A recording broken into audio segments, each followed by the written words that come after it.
किसी वक्त भी हमला हो सकता है।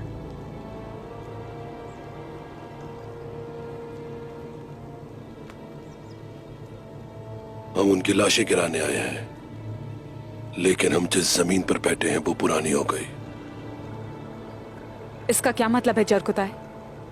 तुम बहुत जल्द गुस्से में आ जाती हो, हैं? हमारा सामना बाजिंतीनी काफिरों से नहीं है, हमारा सामना तुगाए से है।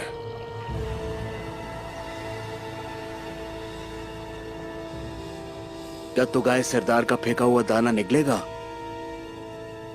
जरकुताय नहीं जानता, तुगाई की आवाज हवाओं को खामोश कर देती है। तुगाई की सांसें जंगल को जला देती हैं। उस्मान साहब का जरूर कोई मंसूबा होगा। काला शमन तुगाए काली रूहों से काले मामला तय करता है।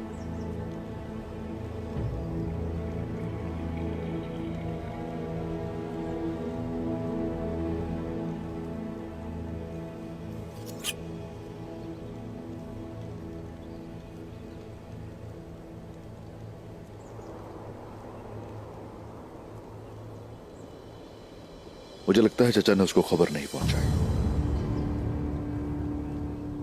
हैरत है, फजूल में उन पर शक किया। ऐसा ही लगता है उस्मान साहब।